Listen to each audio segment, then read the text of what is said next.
Welcome to Whispers in the Shadows. If you enjoy folk horror, Welsh legends, or tales of body horror set in abandoned towns, then you're exactly where you need to be. This story is generated and narrated by AI. If you notice any glitches in the voice, feel free to leave a comment. Your feedback helps improve future videos. They say the mines beneath Aberwyn were sealed for good in '97.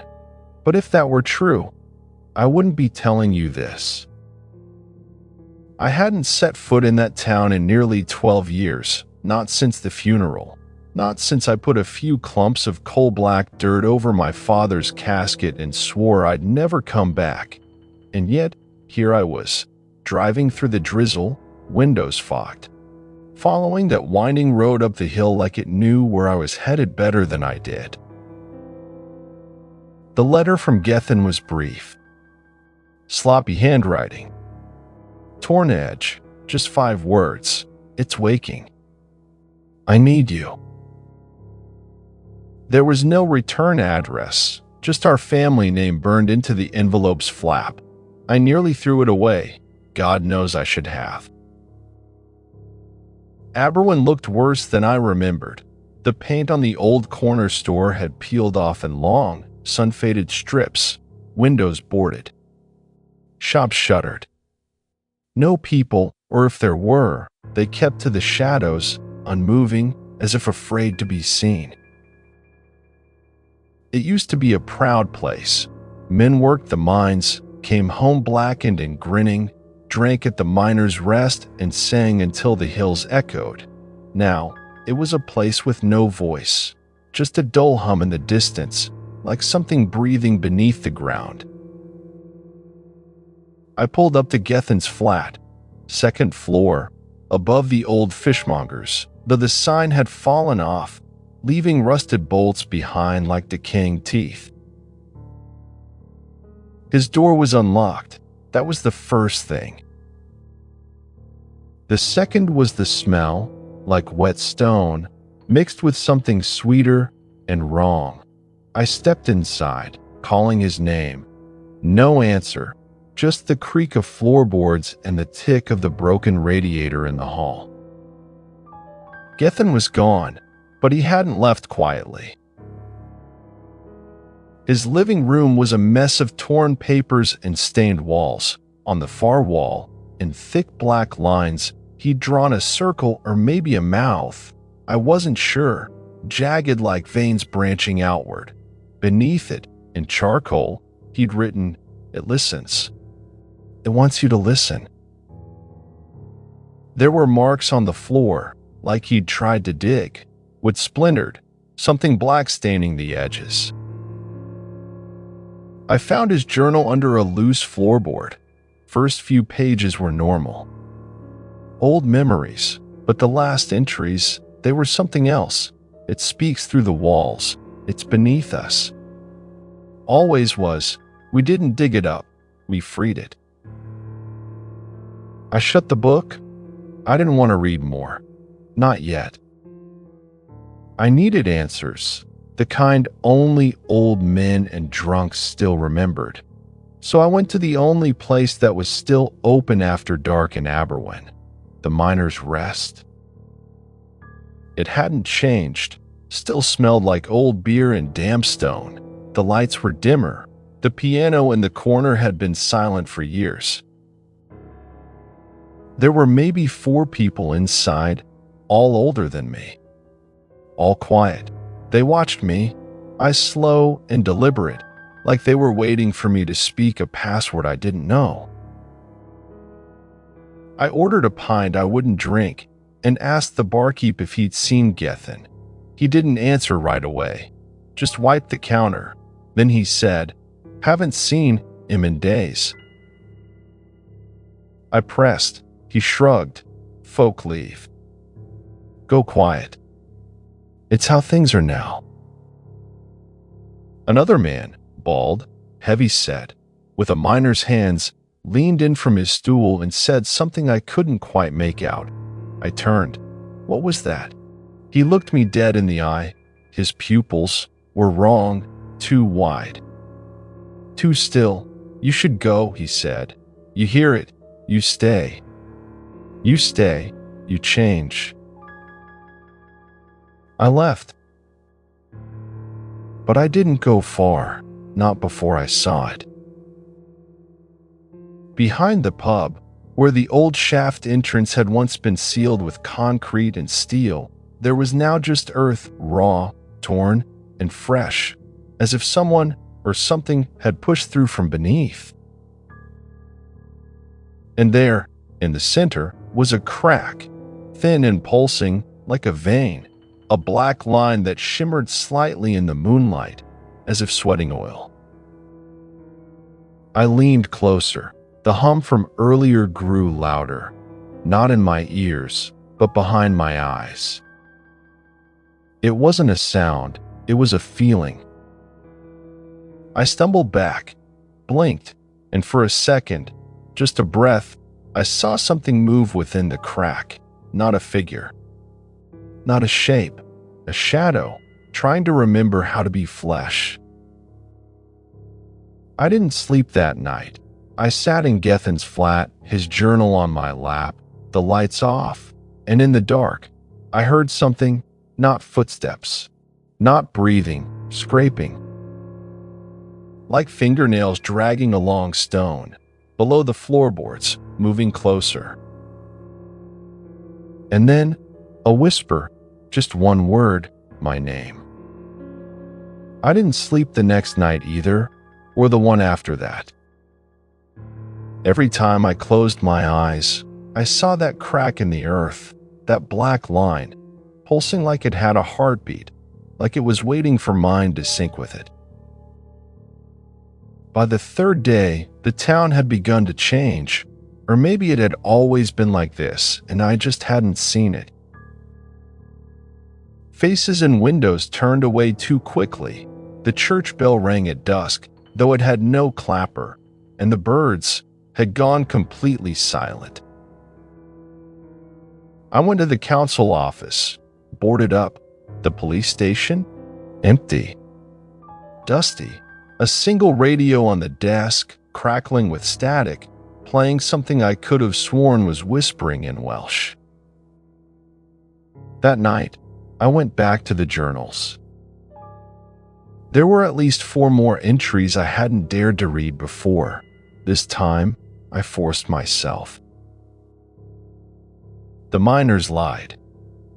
We all did. There was never a cave-in. There was something below the seam, something that bled. It wasn't stone. Not really. It was warm. It breathed. We named it the Black Vein, because no one would believe it if we called it flesh. The foreman said it was old. Older than the town, not a creature. Not a god, just something that waited. We dug into its body, and now it wants us back inside. I stopped reading. Outside the window, the streetlight buzzed, and for just a moment, every light in the building, in the town, I think, blinked out. Darkness, total, alive. And then a thud from inside the walls. I turned, heart pounding. I pressed my ear to the plaster. There was breathing, not human, slow, wet, deep, and a faint sound like soil shifting. When the lights came back, I packed a torch, gloves, rope, and the old mining map my father kept in his coat pocket, the one he'd sworn I'd never need. I went to the forest edge at the north end of town. That's where the old shaft was, the one they'd said collapsed after the last major dig. Sealed. Forbidden. Except it wasn't sealed anymore.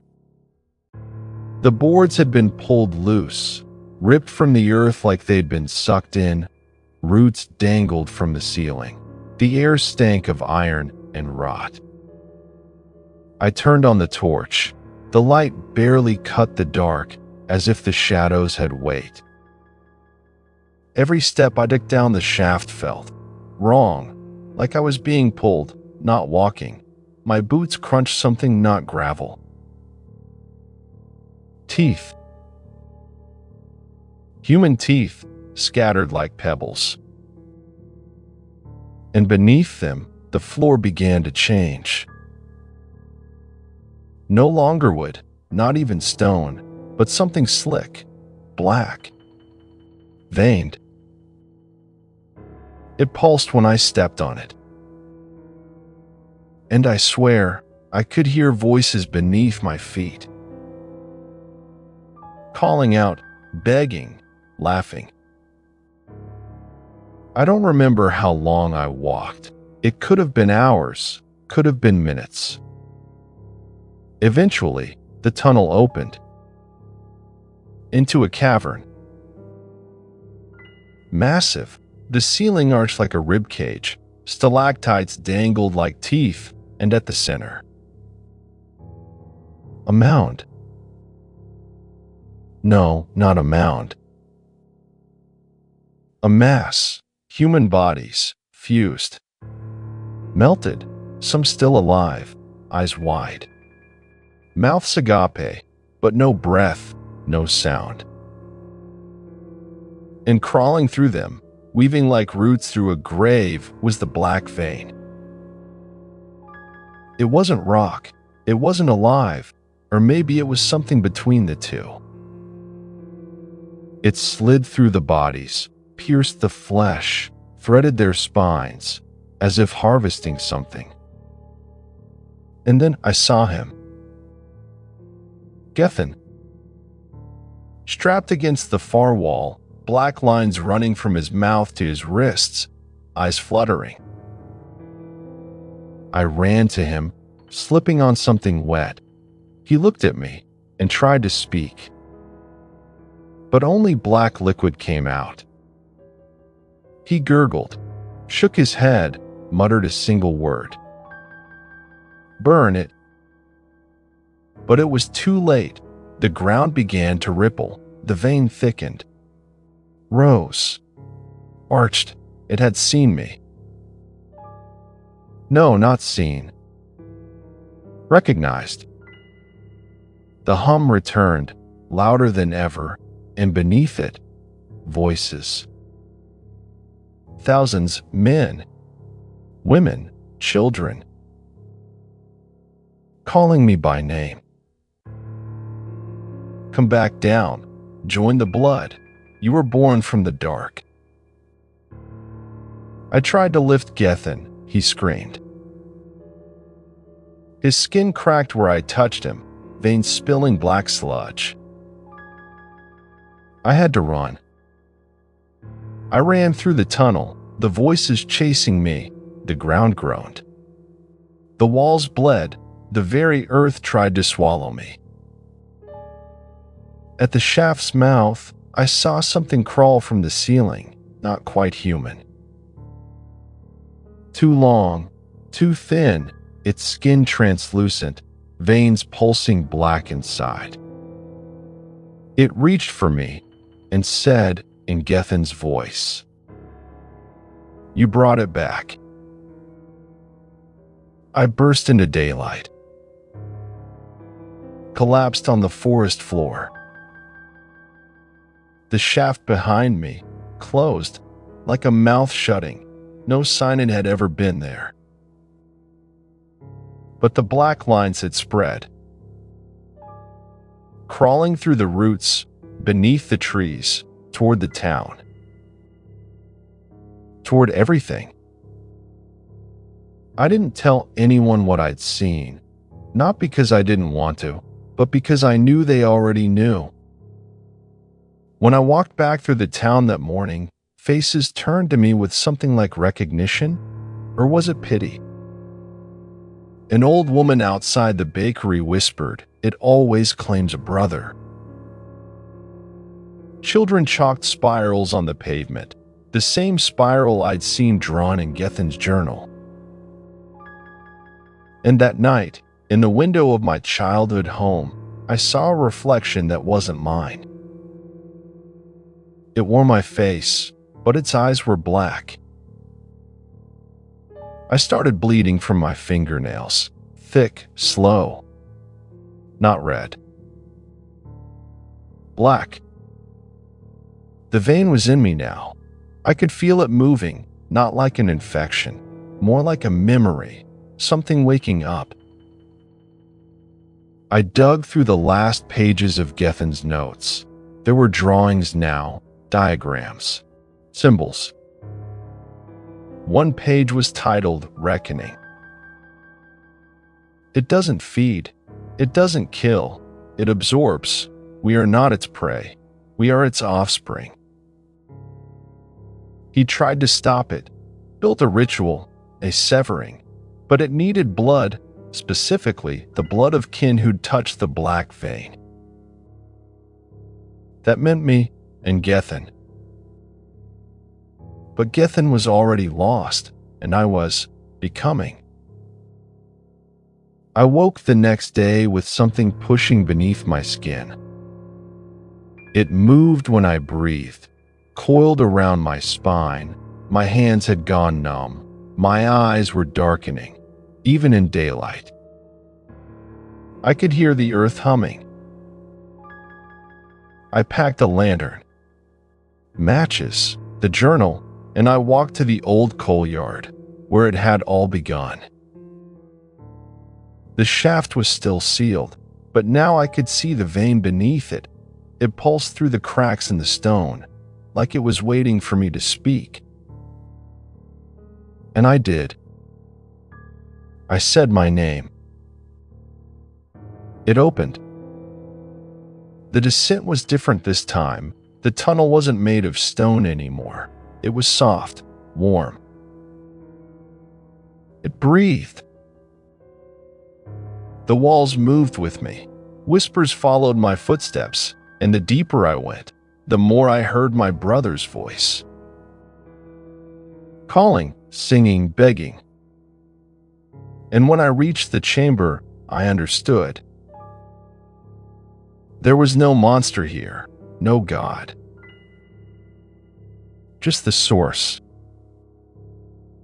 It wasn't a thing. It was a wound, an ancient gash in the earth from something that had fallen or crawled into this world before ours. And it had never healed. The black vein was its scar, and we, the miners, the villagers, the family lines, we were the tissue growing to fill it. We weren't digging into the ground. We were digging into its body. And now that I'd touched it, now that it knew my blood, I could feel what it wanted. It didn't need to rise. It just needed us to lie down. Gethin's body was there, still, fused to the wall, like the others. But his eyes moved when I entered, and he smiled. There were black tendrils across his chest, throbbing in time with my heartbeat. "It's better now," he whispered. "The ache is gone. You'll see." He reached for me. And I did what I'd come to do. I struck the match. Through the lantern. The chamber screamed. Not with sound, with pressure, like 1,000 lungs collapsing at once. The walls buckled, the black vein shuddered, and fire licked through the chamber, searing everything. I saw the bodies burn, the vein twist, and in the heart of the wound, a shape, a human silhouette, but with no face, only veins. It turned toward me, and I realized. It was wearing my features, like a memory of my birth. I screamed. And the world went black. I woke 3 days later in the hospital. They said they'd found me in the forest near the old coal yard, delirious, raving. No shaft, no tunnel, no sign of fire. No Gethin. They say he left town, another disappearance. But I know better. Because at night, when I lie still, I can hear it. The hum, the breathing, and the slow beat off the black vein. Moving through me. And sometimes, in the mirror, my reflection smiles before I do. What do you think the black vein really was? A curse of the land? Or something that was always meant to grow through us? Leave your theory below and don't forget to like, subscribe, and explore more of our urban folklore and supernatural horror stories. See you next time. If the mind lets you go.